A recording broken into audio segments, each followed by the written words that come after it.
الحمد للہ نحمده ونستعینه ونستغفره ونؤمن به ونتوکل علیہ ونعوذ باللہ من شرور انفسنا ومن سیئات اعمالنا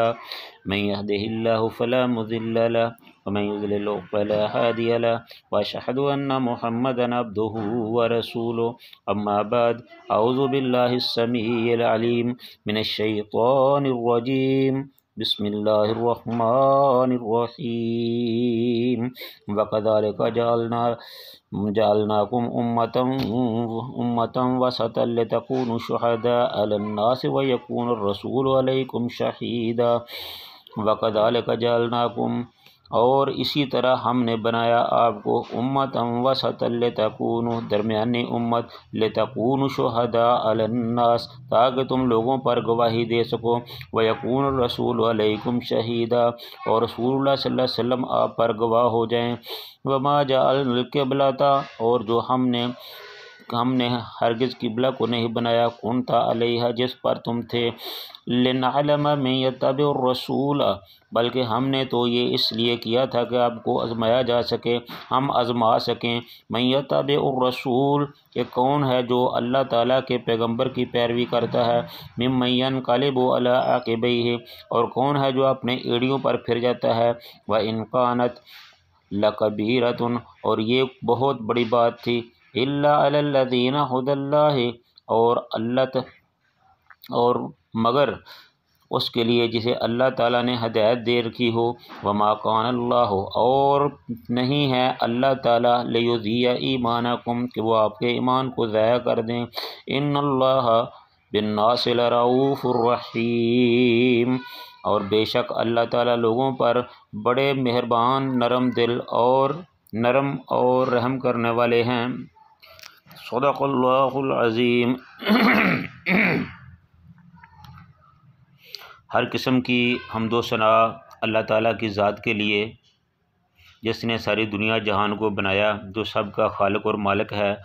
جو سب کی حاجت روائی اور مشکل کشائی کرنے والا ہے، اور لاکھوں کروڑوں درود و سلام رسول اللہ صلی اللہ علیہ وآلہ وسلم کی ذات پر، جو امام الانبیاء ہیں اور جو ہمارے ہادی و رہبر ہیں، ان کی وجہ سے ہمیں ہدایت کا راستہ نصیب ہوا۔ اللہ تعالیٰ ان پر لاکھوں کروڑوں رحمتیں نازل فرمائیں۔ یہ جو آیت آپ کے سامنے تلاوت کی گئی ہے، وکذلک جعلنلکم امۃ وسطا لتکونوا شہداء، کہ اسی طرح ہم نے تم کو ایک بہترین امت بنایا تاکہ تم لوگوں پر گواہی دے سکو، ویکون الرسول علیکم شہیدا، اور رسول اللہ صلی اللہ علیہ وآلہ وسلم آپ پر گواہی دے سکیں۔ تو یہ گواہی کس قسم کی ہے، اس کے بارے میں احادیث میں آتا ہے کہ قیامت کے دن جب سابقہ امتوں کو اکٹھا کیا جائے گا تو اللہ تعالیٰ ان سے پوچھے گا کہ ہاں بھئی بتاؤ کہ میں نے جو تمہاری طرف اپنے انبیاء کو بھیجا تھا وہ تمہارے پاس پہنچے تھے، انہوں نے میرے پیغام کو تم پر پہنچا دیا تھا، تو وہ صاف انکار کر دیں گے، وہ کہیں گے کہ اے اللہ ہمارے پاس تو کوئی نبی نہیں آیا تھا اور نہ ہی ہمیں آپ کی کوئی بات پہنچی ہے۔ تو پھر اللہ تعالیٰ ان نبیوں سے پوچھے گا کہ ہاں بھئی تمہارے پاس اس بات کی کوئی گواہی ہے، تمہارے پاس کیا گواہی ہے کہ تم یہ بتا سکو کہ تم نے میرا پیغام ان لوگوں کو پہنچایا ہے؟ تو جو سابقہ انبیاء ہوں گے وہ کہیں گے کہ اے اللہ ہمارے پاس امت محمدیہ صلی اللہ علیہ وسلم اس بات کی گواہ ہے۔ تو اللہ تعالیٰ امت محمدیہ کو بلائیں گے اور ان سے پوچھا جائے گا کہ تم اس کی گواہی دیتے ہو؟ تو امت محمدیہ اس وقت میدان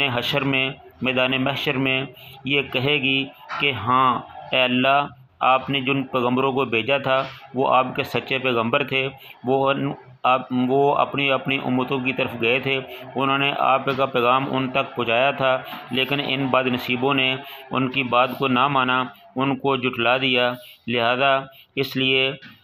یہ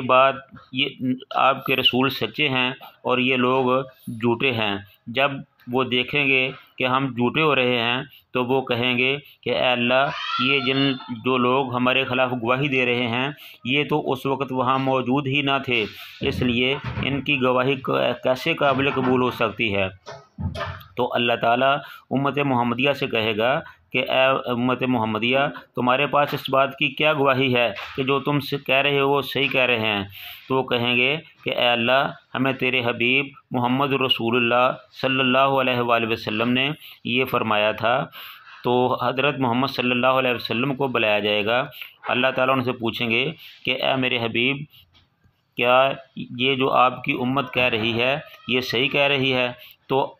رسول اللہ صلی اللہ علیہ وآلہ وسلم فرمائیں گے کہ اے اللہ میری امت جو کہہ رہی ہے یہ بالکل صحیح کہہ رہی ہے، میں اس کی گواہی دیتا ہوں، میں ان کی گواہی کی تصدیق کرتا ہوں کہ میں نے تیری وحی کے ذریعے جو سنا وہی ان تک پہنچایا، اور جو انہوں نے سنا وہی یہاں آپ تک انہوں نے کہا۔ تو اس طرح جو امت محمدیہ ہوگی وہ سابقہ امم پر گواہی دے گی، اور جو رسول اللہ صلی اللہ علیہ وسلم ہوں گے وہ اپنی امت پر گواہ ہوں گے۔ تو اس طرح امتاً وسطا لتکونوا شہداء علی الناس کہ ہم نے آپ کو ایک بہترین امت بنایا جو لوگوں پر گواہ ہوں گے، اور رسول اللہ صلی اللہ علیہ وسلم آپ پر گواہی دیں گے۔ اس طرح امت محمدیہ کی گواہی بھی ثابت ہو گئی اور رسول اللہ صلی اللہ علیہ وسلم کی گواہی بھی ثابت ہو گئی۔ آگے اللہ نے فرمایا وما جعلنلکم، اور یہ جو قبلے کی تحویل کا معاملہ بنا ہے یہ تو ہم نے اس لیے بنایا تھا کہ الا لنعلم، تاکہ ہم جان سکیں من یتبع الرسول، کہ کون ہے جو رسول کی پیروی کرتا ہے، ممن ینقلب علی عقبیہ، اور کون ہے جو اپنی ایڑیوں پر پھر جاتا ہے۔ وَإِنْ كَانَتْ لَكَبِيرَةٌ، اور یہ